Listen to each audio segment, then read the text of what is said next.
surga, di mana engkau berada? Bagaimana caranya kita memasukinya? Pintu surga, betapa rindunya kami menemukan jalanmu. Susah payah selalu, moga-moga kita sampai, semoga cita tercapai, serta mendapatkan izin dari Yang Maha Kuasa. Pintu surga, di mana engkau berada? Bagaimana caranya kita memasukinya? Assalamualaikum. Selamat pagi pemirsa. Selamat pagi. Selamat datang kembali ya di Rumah Intermezzo ya. Betul sekali. Di hari Jumat ini, besok sudah pada weekend, berarti hari ini pasti agendanya udah mulai banyak yang buka bareng. Udah dibikin nih list-listnya nih, mau ketemu sama komunitas yang siapa A, aja, B, C, D, E gitu ya. Betul. Hari ini kita ada komunitas juga ya. Betul. Ya. Nah, tadi itu kita disuguhi dengan Pintu musik yang sorga. upbeat banget loh. Betul sekali. Jadi semangat kita. Liriknya tapi pintu sorga jadi deg-degan. Itu dia pemirsa. Semoga puasanya hari ini bermanfaat sekali, pahalanya tidak ada yang berkurang, kemudian juga Anda bisa terus semangat hari ini. Pastinya. Nah, Ya. nanti kita juga akan kedatangan tamu Ustadz Koko Lim yang akan berbagi cara atau bagaimana kita beradab di media sosial, karena hari ini kita bertepatan dengan Hari Media Sosial Nasional loh. Wah, luar 10 biasa. Juni. Nah, 10 kalau yang Juni ya? internasional 30 Juni. Oke, itu Gitu, dia. Dan ya. juga selain itu, kita nanti akan ada komunitas. Mungkin bagi Anda yang berpikir, aduh kalau misalnya baca Quran sekarang agak repot nih. Ada nih sekarang nih bisa baca Quran lewat yang namanya media sosial. Lewat WhatsApp. Lewat WhatsApp, Ya. betul sekali. Nanti kita akan bahas sama-sama pemirsa ya. Tapi kita lihat dulu sama-sama. Ini dia Intermezzo. Banyak info nggak bikin kepo.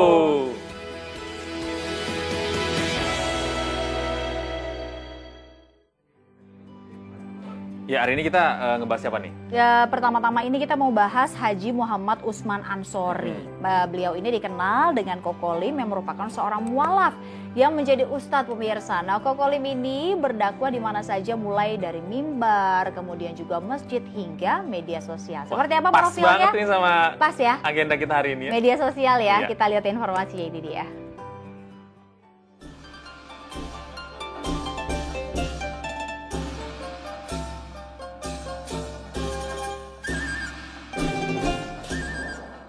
Kokon lang hitung duit teh.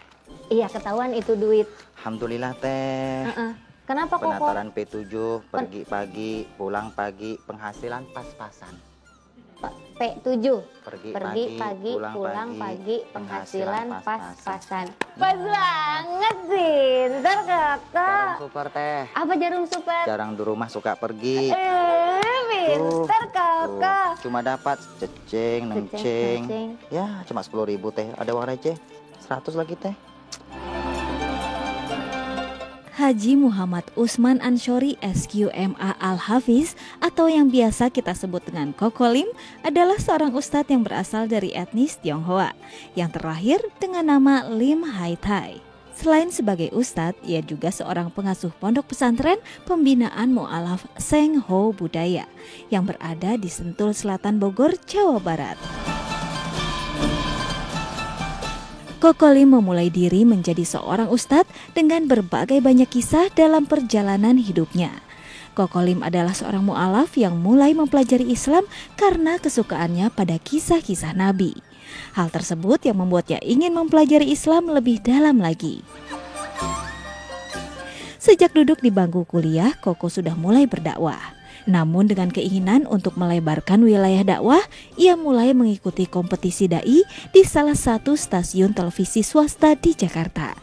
Sejak saat itu, kesempatan dakwahnya semakin besar karena sudah banyak orang mengenalnya dan memanggilnya untuk mengisi ceramah di berbagai pengajian. Aktivitas dakwah Koko Lim dimulai pada tahun 2004 dengan aktif mengisi pengajian di beberapa majelis taklim. Menurut Koko, segala tempat dan cara di bumi ini bisa dijadikan media dakwah. termasuk melalui hiburan seperti sulap dan sosial media. Ternyata justru orang yang tidak punya masalah itulah orang yang Wah, tukangnya dulu. Nah, seru banget nih kayaknya Seru nih ya. banget nih Pak Ustadz yang satu ini, katanya dia bisa sulap. Wow. Kemudian latar Saya belakangnya baru tahu juga- kalau itu bisa sulap. Bisa dia bisa sulap. Kemudian latar belakangnya juga ada ceritanya nih gede, Gitu ya? gitu katanya. Ya Boleh udah, kita nggak sapa usah langsung lama-lama, ya? kita langsung sapa ya. Assalamualaikum. Pak Ustadz Waalaikumsalam Kokolim. warahmatullahi Apa wabarakatuh. kabar Pak Ustadz Kokolim? Baik. Baik, Sehat ya? sehat. Segar sekali Alhamdulillah. meskipun puasa sudah hari ke empat ya? Lima ya? Empat. Keempat apa kelima Pak Ustadz? Ke hari ini keempat kalau Keempat, nggak salah. keempat, iya, Keempat betul, ya, karena betul. semakin dihitung-hitung biasanya jadi lama Pak Jadi Ustadz. lupa malah kita udah hari keberapa gitu kan. Iya, makin seger aja nih. Karena puasa itu kita apa mesti nih? banyak berzikir. Mhm. Iya, betul. Karena kalau mesti banyak berzikir, Mhm. mesti banyak membaca Al-Qur'an. Mhm. Karena kalau tidak puasa bisa sia-sia. Biasa Karena sia-sia. ada yang membatalkan puasa, ada yang membatalkan pahala puasa. Oke. Kalau yang membatalkan pahala puasa itu seperti bukan membatalkan puasa tapi menghilangkan pahala-pahalanya. Menghilangkan Oh, iya. pahala. Seperti membicarakan aib orang lain atau gibah Ya. gitu kan, berbohong, terus mengadu domba, Ya. memberi saksian palsu, Betul. melihat lawan jenis dengan penuh syahwat, itu kan hal-hal yang tidak bermanfaat. Bisa Ya. membatalkan puasa dan Puasa. pahala puasa. Betul. Bahkan satu Nah. lagi tuh, diem. Diem, Diam itu bisa membatalkan puasa, Oh ya? bahkan membatalkan pahala puasa. Diam. Iya. diam aja Baru gitu. tahu. Diam Seperti apa diam nih? di belakang diam aja jelas. Dasar. Betul juga. Kalau Betul. misalnya berhubungan sama tema kita gitu Iya. ya, media sosial ini kan Iya tadi media Pak sosial Ustadz juga jadi bilang membicarakan orang lain itu banyak kok terjadi di media Iya, sosial itu nah. banyak banget Betul kan Pak loh. Ustadz? Niatnya sebetulnya mungkin hanya bercanda, tapi mungkin teman-teman mancing di bawahnya karena komen-komen gitu kan. Iya bener begini. Itu gimana tuh Pak? Betul. Nah, Kita ini jadi- juga kita berhubungan dengan yang perlu Nana tahu, Aha. juga pemirsa yang di rumah mungkin perlu tahu adalah hari ini adalah sebenarnya hari media sosial, Media sosial nasional, tanggal nasional, 10 ya. Juni ya. Aha. Sedangkan 30 Juni itu internasional. Iya, kita hubungkan Luar biasa. antara isu-isu kekinian dengan media sosial seperti Betul. yang tadi Nana tanyakan Pak Itu Ustadz. gimana? Itu membatalkan juga Oke, tuh Pak. Teh Nana, Mas Gede ya. Mhm. Mas Gede atau memang gede orangnya ya? Alhamdulillah Pak Ustadz. Ini Mbak Nana pasti dari Sunda ini. Bukan. Bukan. Kalau Sunda tuh Pak namanya Ustadz. suka di beli Iya, jajak iya, Sunda iya, gitu ya. iya. Baik. Gimana Pak? Nah, kita kalau menggunakan media sosial itu, Aha. satu kita pegang dari firman Allah Subhanahu wa taala dan Mhm. Al-Qur'an. Mhm. Di sana memang ada perintah Allah yang berbunyi, ya ayyuhallazina amanu taqullaha, wahai orang-orang yang beriman, selalu kalian itu bertakwa kepada Allah, Mhm. mendekatkan diri kepada Allah Subhanahu wa taala. Ya. Mhm. Dekat kepada Allah itu kan berbeda. Kalau kita dekat sama Allah itu takut, bisa datang takut. Takwa itu takut. Kalau takut sama seekor binatang yang buas membuat kita semakin jauh, Mhm. ya kan? Mhm. Tapi kalau takut sama Allah membuat kita semakin Dekat. dekat. Itu berbedanya. Ya. Nah, dan setelah itu wabatahu ilaihil wasilah. Dan kalian itu harus mencari wasilah-wasilah, perantara-perantara yang membawa kalian itu semakin dekat kepada Allah Subhanahu wa taala. Di antaranya perantara itu Sosmed bisa, sosmed. sosial media. Mhm. Jadi sosial media ini tergantung kita. Mhm. Tergantung kita yang menggunakannya. Bisa jadi negatif, bisa jadi positif. Ya, Seperti sebuah pisau Mhm. bermata dua. bermata dua. Pisau ini saya berikan kepada Mas Gede ini. Mhm. Tergantung Mas Gede yang menggunakan. Oh, Atau oke. saya berikan pisau atau golok ya. Kalau Mas Gede gunakan ini buat membunuh orang, merampok dan sebagainya, jadi sebuah negatif. Negatif. Tapi kalau yang menggunakan orang yang berpikiran positif, pisau hal-hal yang bermanfaat. Betul. Nah, sesaat lagi akan ada juga manfaat juga dari apa tayangan kita karena kita Ya. akan berbagi salah satu narasumber yang juga inspiratif ini Pak Ustadz. Betul, luar biasa Yang ya. ini ada Mahesa Junduloh membuat gerakan menghafal Al-Quran via aplikasi online. Berkat aplikasi ini, kini warga Indonesia, Turki, Mesir, dan juga Hong Kong bersama-sama menghafal Al-Quran. Ya, kita lihat informasi saat lagi. Menjadi seorang hafiz atau penghafal Al-Quran memang menjadi impian semua muslim. Tentu tak mudah untuk bisa menghafal kitab suci Al-Quran, terlebih lagi padatnya aktivitas dan tidak ada pembimbing. Tak ingin menjadikan hal ini hambatan, Mahesa Jundullah membentuk komunitas penghafal Al-Quran via aplikasi chatting yang disebut Oda Minoa.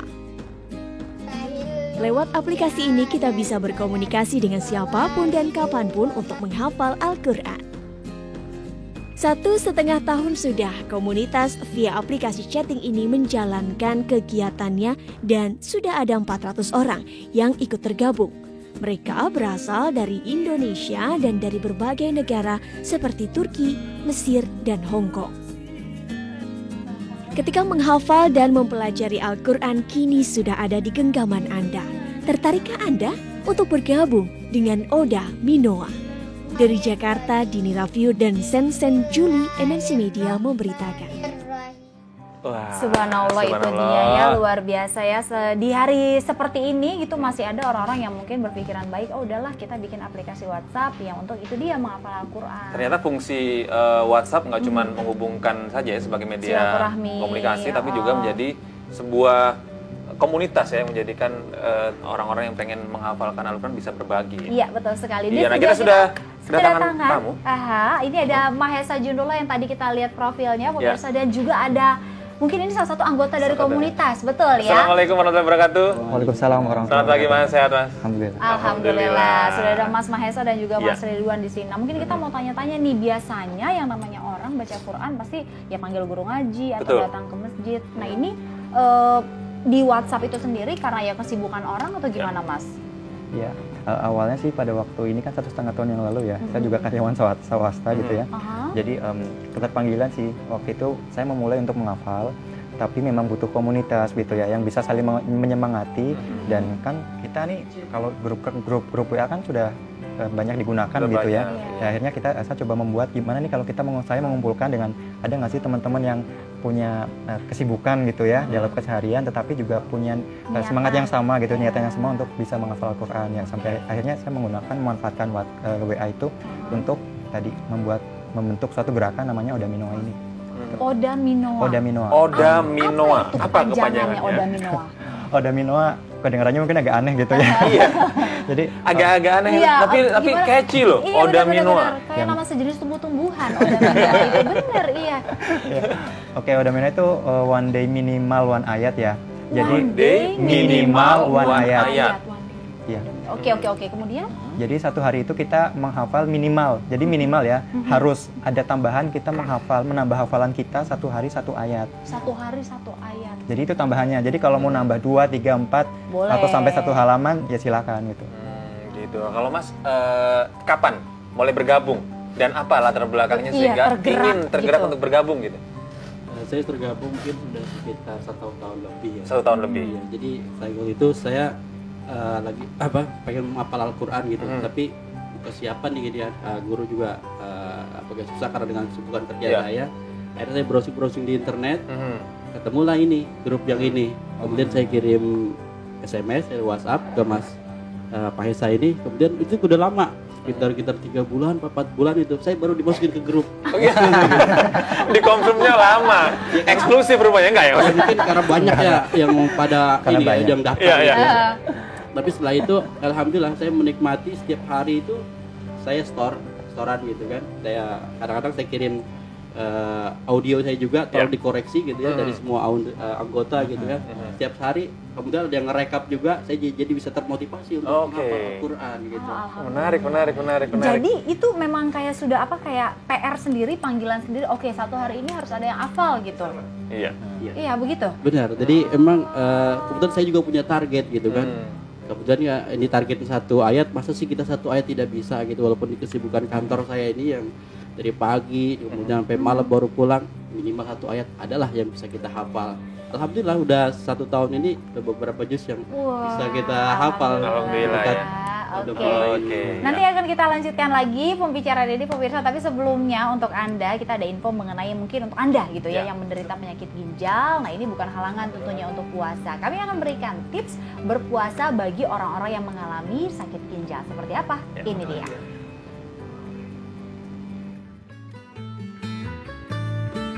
Orang yang gangguan ginjal itu ada stadiumnya.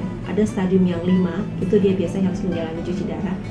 Pada stadium 5 ini pasien tidak dianjurkan untuk berpuasa karena sangat membahayakan kesehatannya.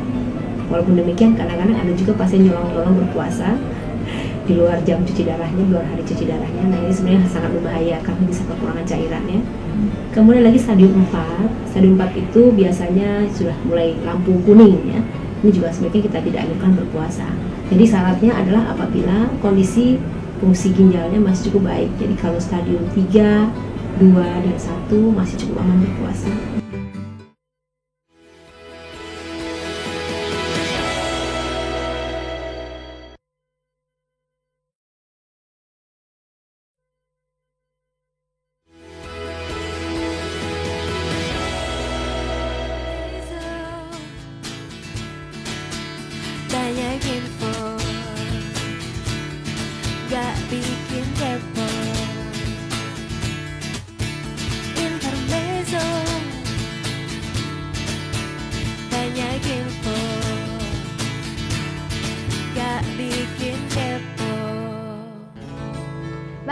Intermezzo. Banyak info nggak bikin kepo.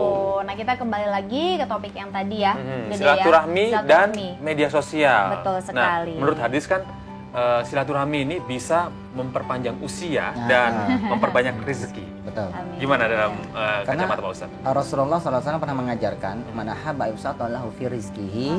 Barang siapa yang mau rezekinya supaya dilapangkan oleh Allah Subhanahu wa taala, Ya. wa ainsa'ahu fi atharihi, dan supaya amal kebaikan selalu dikenang oleh manusia atau juga memperpanjangkan umur. Salah satu kuncinya apa? Falyasil rohimah. Rajin-rajin membuka tali silaturahim, membuka link. Makanya sosmed ini kan luar biasa. Iya. Sosmed ini suatu media yang bisa membuat kita tuh membuka suatu tali silaturahim yang sangat luar biasa. Iya. Iya. Kita nggak ketemu pun bisa bersilaturahim.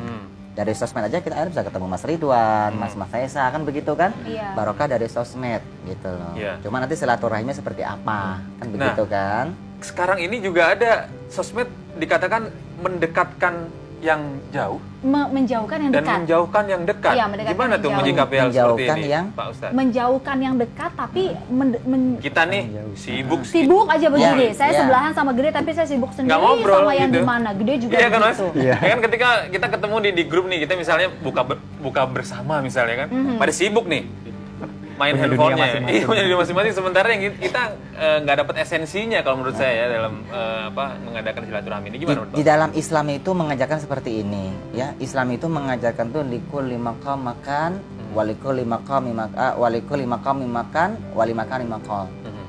Jadi segala sesuatu itu kita itu harus meletakkannya pada tempatnya. Ya. Ketika kita itu bersilaturahim di grup, kan kita sendirian nih, nggak ada siapa-siapa. Silakan kita main silaturahim. Tapi ketika sudah berkumpul, janganlah kita bermain sosmed lagi. Alangkah Itu kan- baiknya ya. Karena itu Alangkah etika. Dipilih-pilih Ka- juga. Iya, gitu ya. karena sekarang ini banyak manusia yang maniak sama handphone. Betul. Bahkan mengurangi etika. Bahkan anak sekarang saja, ketika kita ngobrol sama orang tua, itu harus didengarkan, diperhatikan. Sekarang orang tua ngobrol, tangannya main handphone. Betul. Itu etika. Pikirannya, karena mungkin anak sekarang itu, karena gini Pak Ustadz ya, kalau Iya. misalnya anak sekarang itu lebih multitasking, tangannya bermain, kupingnya mendengar, mendengar. otaknya berfikir, mencerna. Jadi Mencerna. begitu, gitu. Nah itu menurut Ba- Pak Ustadz gimana? Iya. Bahkan kalau jika kita melihat sebuah etika, Aha. contoh nih, saya ngobrol sama Mas Gede. Gede gitu ya, sama Mbak Tenana gitu ya, saya ngobrol, saya sambil main handphone nih.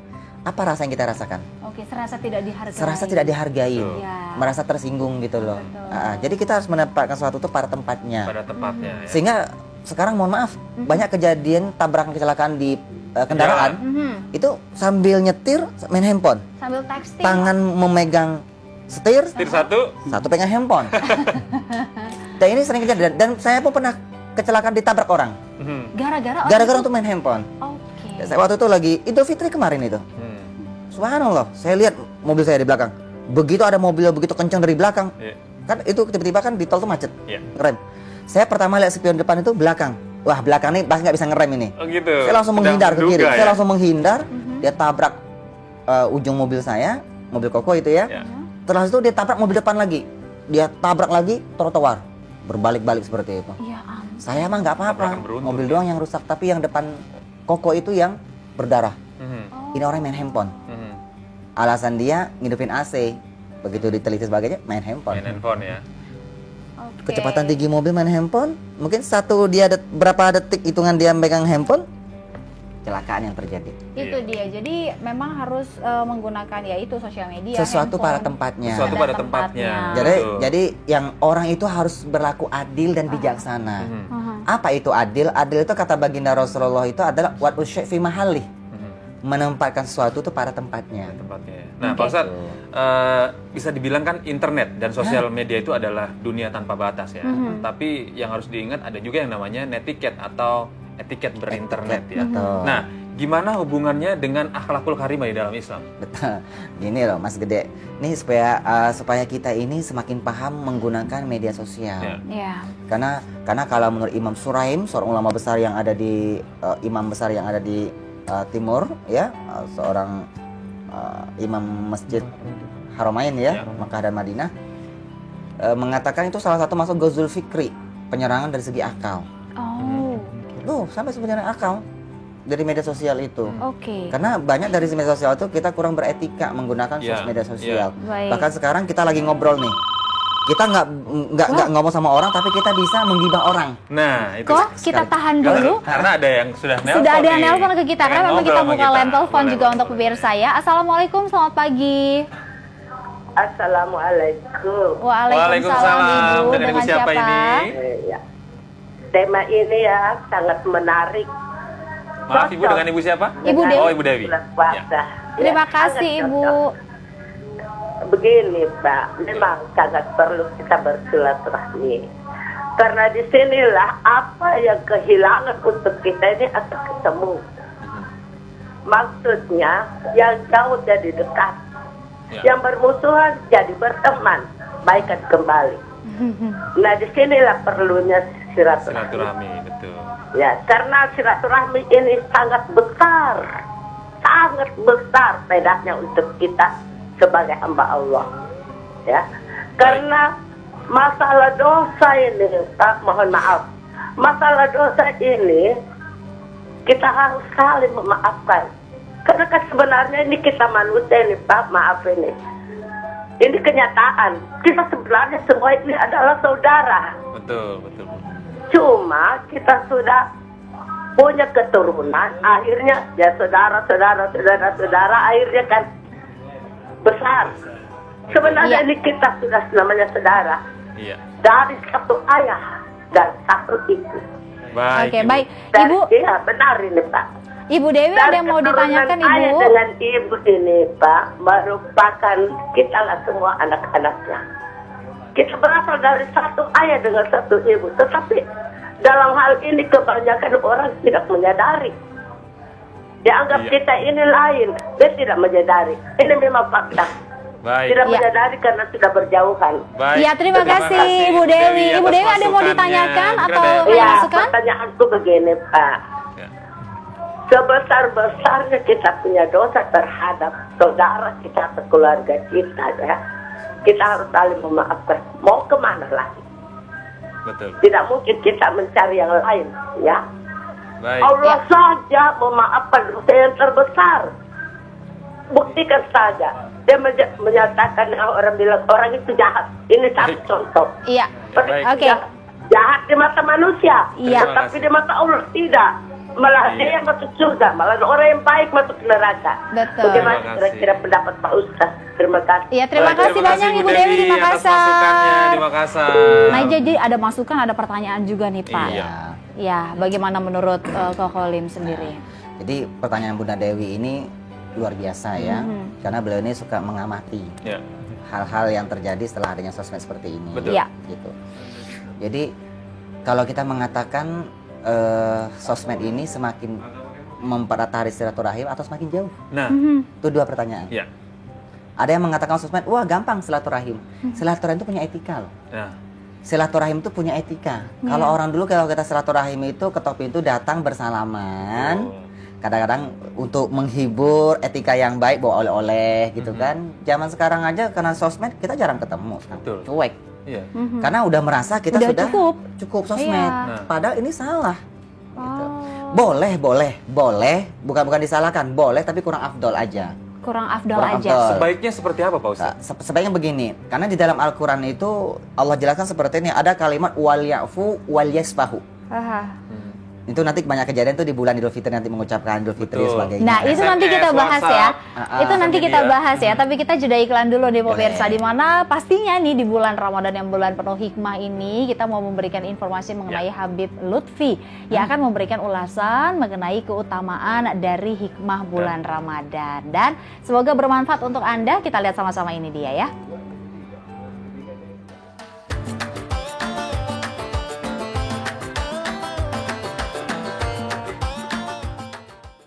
Paling ampuh untuk membersihkan kerak-kerak terutama di dalam setiap pencernaan manusia hanyalah dengan sebab saum Ramadan atau berpuasa. Pasti apa yang kita makan akan kembali bersih karena bejananya atau tempatnya memasak itu adalah bersih. Bila mana bejana itu bersih akan menghasilkan yang baik.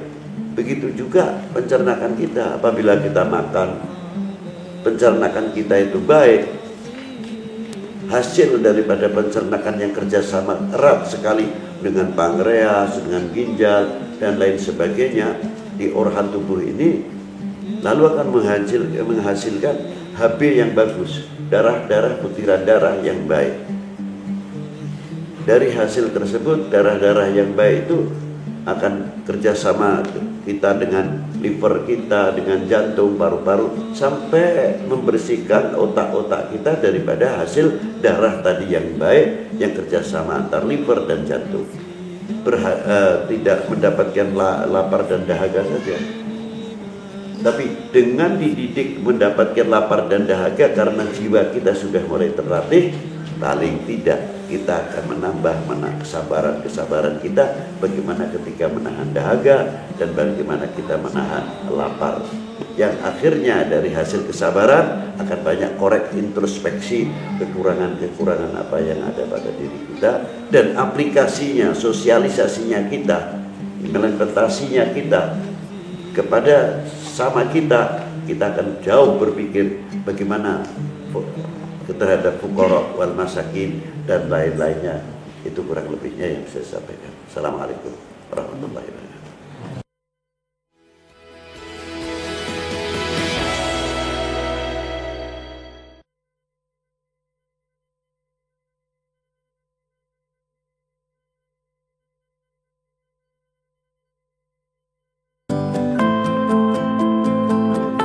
Calisthenics. Ya, ini dia sebuah olahraga sederhana tanpa menggunakan alat bantu sama sekali. Mengandalkan gerakan-gerakan seperti push up, sit up, squat, dan pull up yang dikembangkan menjadi beberapa gaya dan memvariasikannya sesuai dengan kebutuhan. Jadi setiap gerakan membutuhkan kreativitasnya sendiri, baik itu individu maupun berkelompok. Calisthenics strength and conditioning sebenarnya lebih ke membangun kekuatan dan mengkondisikan tubuh supaya teman-teman yang ikut ini bisa lebih aktif sih sebenarnya. Jadi intinya aktivasi sebenarnya.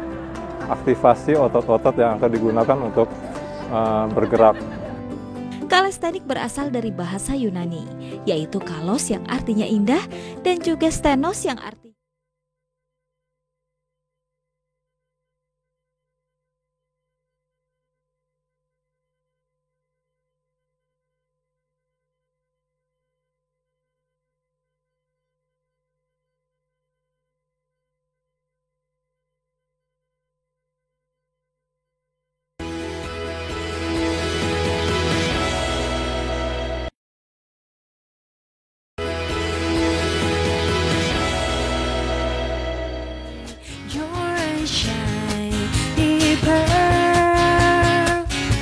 Mary, Mary, Mary, such a spacey little girl.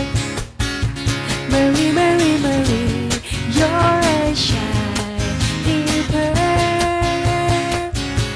Mary, Mary, Mary, such a spacey little girl. Iya, masih di Intermezzo, banyak info nggak bikin kepo. Masih dengan beberapa narasumber kita pada pagi hari ini. Kemudian juga ada penelpon.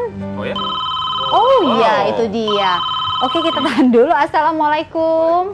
Waalaikumsalam warahmatullahi wabarakatuh. Dengan siapa di mana, Bapak? Dari Bapak Endang Mariana Tajudin Syarif. Pak Endang. Pak Endang, oke. Di mana, Pak? Di Banten. Di Banten. Banten, oke, baik. Silakan Pak Endang. Mohon maaf sebelumnya dan terima kasih atas kesempatan yang diberikan. Silaturahmi pada esensi terdalam adalah tidak adanya dendam di dalam jiwa. Itu esensi terdalam. Tidak ada dendam di dalam jiwa. Tumbuhnya rasa kepedulian dalam jiwa untuk menyebut rahmat Allah. Oke. Subhanallah Ta'ala. Iya. Aplikasinya adalah penegakan sedekah bagi tegaknya agama. Itu silaturahmi. Ya. Menurut saya, mohon maaf Koko, mohon pendapatnya barangkali saya salah. Lagi belajar Koko. Betul. Pak Endang mungkin ada pertanyaan buat Pak Ustadz atau buat komunitas menghafal Quran. Oda Minoa. Pertanyaan saya, sampai sejauh mana aplikasinya yang berada di lingkungan masyarakat kita terhadap silaturahmi. Oke, terima kasih banyak Pak Endang yang ada di Banten. Berarti untuk Oda Minoa ini pertanyaannya sudah sampai sejauh mana Mas Mahesa? Oke, untuk komunitas ini sendiri, jadi kita memang untuk tatap mukanya begitu ya. Dengan Mas Ridwan sendiri saya baru ketemu sekarang. Oh, baru ketemu sekarang. Dan alhamdulillah ya di internet ini ya. Bisa ketemu. Terima kasih gitu kan. Dan barokah dari media sosial juga ya. Dari media sosial walaupun lama gitu ya. Baru konfirmasi tadi pagi katanya mau bisa jadi sini. Karena dekat katanya ya. Karena dekat kantornya. Lanjut Mas, gimana? Ya, untuk ini sih kita memang belum ada yang memang grand launching gitu ya. Kedepannya nanti akan lebih banyak intensitas untuk pertemuannya akan lebih banyak mudah-mudahan. Tapi untuk di grup sendiri kita selalu aktif ya. Memberikan sharing tausiah, kemudian telepon satu sama lain dan lain-lain. Telepon. Gitu. Ya, tapi untuk ikhwan dengan ikhwan kalau atau laki-laki dengan laki-laki yang perempuan kita enggak karena kita kan menjaga itu juga ya gitu. Jadi kita tetap sih hubungannya tetap jalan, silaturahimnya tetap jalan. Iya. Mas Mahesa ini kan kita artinya menghafal ya. Menghafal itu ada nggak sih caranya yang efektif dan efisien gitu supaya cepet gitu, karena saya terus terang aja susah menghafal. Menghafal baru kulhu, aduh tadi apa ya sebelumnya udah gitu. Mas Mahesa, Mas Ridwan ada nggak caranya?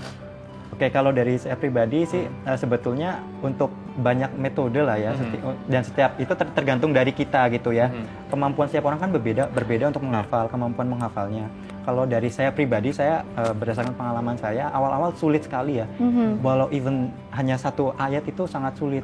Tapi alhamdulillah dulu ketika pertama itu satu ayat bisa diulang sampai 20-30 kali. Oke, satu ayat diulang-ulang sampai 20-30 kali. Ya. Jadi mungkin sampai yang ke-10 masih pegang mushaf Al-Qur'an ya. Al-Qur'an, nanti yang ke-11 dan seterusnya baru saya tutup. Saya coba melafalkannya sudah benar atau tidak gitu kan.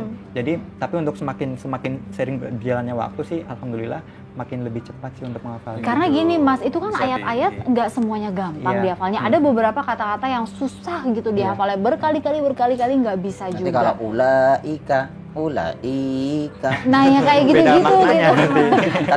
Mungkin Pak Ustadz punya nggak formula supaya kita gimana caranya gampang untuk menghafal? Aku dulu ketika menghafal Quran itu setahun 8 bulan. Setahun 8 bulan? Hafal? Usia berapa? Usia Islam yang ke-5 tahun. Islam yang berarti 19 tahun. 8 masuk Islam, 95 kan mulai nyantri itu umur 15 tahun kan. 16 mulai nyantri di Darul Qolam Banten ya. Darul Qolam Pesantren Gontor itu ya. Kalau almarhum Sajif Al-Bukhari itu kakak kelas. Kalau Pak Ang Apoy, satu alma mater kita di Darul Qolam dan cabangnya Latansa. 4 tahun selesai menguasai bahasa Arab, sehingga sebagainya, menguasai Nahwu dan Shorof, baru koko ke menghafal Quran di Malang, pesantren Nurodotul Muhsinin. Yang diasuh Abah Muhsin ya bin Syafi'i, ulama thariqah itu ya. Nah, formulanya setahun 8 bulan itu selesai. Formulanya itu koko punya metode. Metode itu 5M. Apa itu? Apa tuh 5M? Pertama membaca. Sebelum dihafal tuh baca dulu, ya, berkali-kali membaca. M yang kedua itu memahami. Memahami apa yang kita baca kita harus paham. Karena al ilmu fi sudur la fi sutur. Ilmu itu di dalam dada, bukan di tulisan. Oh iya, oke. Sudah paham, baru yang ketiga baru menghafal. Menghafal itu metode ketiga loh. Jangan sampai kita hafal kita nggak paham. Iya. Bisa menghafal tapi nggak paham, dia hanya mengandalkan logika bacaan dan apa yang dia lihat. Tapi kalau kita menghafal tapi kita paham, larinya ke sini. Gitu. Membaca, memahami, menghafal. Yang ketiga mengamalkannya. Yang kelima mengajarkannya. Khairun nas man ta'allamal Qur'an wa 'allamahu. Sebaik-baik manusia siapa yang mau belajar membaca Al-Qur'an, belajar Al-Qur'an, lalu mau mengajarkannya. Itu dia. Oke, baik, itu pemirsa tips dari Koko Lim gitu ya. Nah, dengar-dengar katanya dari ilusionis. Kalau kita lihat nih di sini nah. Aduh, lengkap banget. Banyak banget loh. Lengkap banget bisa-bisanya. Kebiasaannya banyak banget dari finalis dari ITPI. Itu apa namanya, ada owner restoran. Waduh, luar biasa. Boleh nanti ya Ko ya. Dan yang luar biasa ini ilusionis. Ilusionis. Betul, boleh nggak sih kita dikasih lihat di sini? Boleh. Selap-selap sedikit. Jadi ilusionis itu Artinya ceramah itu menggunakan media-media sulap. Iya. Seperti kita pakai juga. Ya, kalau dulu kan ada ceramah. Sunan Kalijaga. Iya. Nah, kenal nggak Sunan Kalijaga? Mbak Tahu, Nana? tahu, tahu, nggak kenal, tahu. Kalau Iya, kenal, kotanya tahu. kenalannya di mana gitu ya? Iya, tahu. Iya, Nah, Sunan benar. Kalijaga itu berdakwah tuh menggunakan media, namanya media. gamelan dan wayang. Oh. Sesuai dengan perkembangan zaman Iya. waktu itu. Kalau kon Aha. dengan media sulap-sulapnya Kokolim. Tapi bukannya sulap, tapi filosofi. Filosofi. Oke, Boleh, silakan. boleh, Silakan kok. Ini unik nih. Ini unik Sulap, banget, ada filosofinya. Yang betul. paling gampang Koko Pakai mainkan hari ini. bohlam. Pakai bohlam. Biasanya kalau Ada linggis, filosofinya nggak tuh? linggis juga bisa dibengkokin. Oh gitu. Kalau linggis itu filosofinya itu linggis beneran loh ya. Iya. Itu bengkokin itu menyampaikan filosofinya bahwa tidak ada hati manusia Yang tidak yang tidak bisa diluruskan dan bengkokan. dibengkokkan. Oke. Tidak Kalau ada hati manusia yang keras yang tidak bisa diluruskan dan dibenarkan ketika mendapatkan hidayah Allah. Betul sekali. Benda keras saja bisa kita lunakkan. Mhm. Makanya kalau ada inilah dia koko limhainya, bukan koko limbat katanya. Karena bengkokin besi masalahnya kan. Tapi kalau ini filosofinya lain lagi. Apa itu? Ini lampu. Aha. Iya. Filosofi lampu ini Koko bisa nyalakan dengan tangannya Koko Lim, gak usah pakai listrik. Oh ya, gitu. oke, baik. Kita kalau nyalain lampu kan pakai listrik biasanya kan. Aha. Sekarang kita pakai energi ada tubuh kita. Tapi naik sulap filosofi ya. Iya. Pakai yang ada di tubuh kita gitu ya. Oke, baik. Bisa merah, kuning, hijau dan sebagainya. Aha. Tergantung energi yang kita miliki. Ya. Oke, Oke, lihat filosofinya. Coba. silakan. Oh. Kelihatan warna apa ini? Wow. Ungu ya? Biru Itu keunguan ya. Biru keunguan. biru. Kita coba lagi. Oke. Wow, Hijau. hijau. Oke, Hijau. hijau. Ada warna lain nggak? Pink, Request pink. warna. Boleh nggak Request pink? warna. Aku mau pink. Nggak bisa ya? Bisa juga. Oh, bisa kalau lagi pink. kasmaran warnanya pink. Oh gitu. Coba Kalau kita lagi- kasih pink. Kalau lagi marah Aha. bisa jadi merah. Oh merah. Gitu. Oke, baik. Tergantung. Aku Tadi kalau merah. hijau tadi enggak orang sini ada yang warna hijau gitu ya. Kalau Iya. putih dari badannya. Kita coba. Wow. Wow. Merah. Keren, keren, Jangan keren, marah ya, keren. kok. Ini artinya nggak marah kan kok? Nah, kalau sedikit bikin emosi, tadi kan macet. Oh, macet. Akhirnya turun Jadi, dari mobil, membayangkan. ngojek. Jadi Nyampe juga di sini menyalurkan akhirnya. Karena stresnya itu ke Filosofinya seperti itu situ gitu Ya, ya. filosofinya bukan. Ini kan lampu. Mhm. Siapakah orang yang pertama kali menemukan cahaya lampu? Namanya Thomas Alva Edison. Betul. Ini filosofinya. Thomas Alva Edison itu ketika menemukan cahaya lampu, Ya. sejarah mengatakan 499 kali gagal iya. tidak kenal putus asa. Iya. Kenapa kita sekali usaha gagal, besok sudah pulang kampung? Oh. Cementong. Jadi filosofinya mengajarkan usaha tidak boleh kenal putus asa. Putus asa, betul Kita ajak sekali. bermain lampu dulu, lalu siapa yang menemukan cahaya lampu? Apa filosofinya? Luar biasa. Usaha tidak boleh putus. Luar biasa. Terima kasih banyak Kak Colin. Nah, ini satu lagi, kesempatannya hari ini. buat teman-teman yang pengen gabung Aha. ke komunitas. Caranya gampang ya, tinggal kirim pesan WA ke Aha. dengan cara ketik nama, Aha. kemudian Nama. laki-laki atau perempuan, Aha. usia, domisili, aktivitas dan mulai menghafal jus berapa. Aha. Kemudian kirim ke nomor, boleh disebutkan ya? Boleh, boleh Boleh. silakan. 0857 Ya. 1439 1807. Diulangi. 0857 1439 1807. Itu dia pemirsa ya. Oke, terima kasih banyak dari Terima kasih banyak. komunitas Oda Minoa tuh Oda kan ya. Minoa. Oda Minoa, terima kasih banyak juga Kok Kolim sudah mampir ke kasih studio banyak. Intermezzo. Nah, pemirsa, usai jeda berikut ini kami akan berbincang-bincang seputar Piala Euro 2016. Wah, banyak yang suka pasti Banyak ini yang ya. nunggu nih. banyak banget gede. Kita lihat habis jeda berikut ini. Tetap di Intermezzo, banyak info, nggak bikin kepo. Terima kasih banyak, Mas. Terima kasih. Bro, makasih banyak. Mas.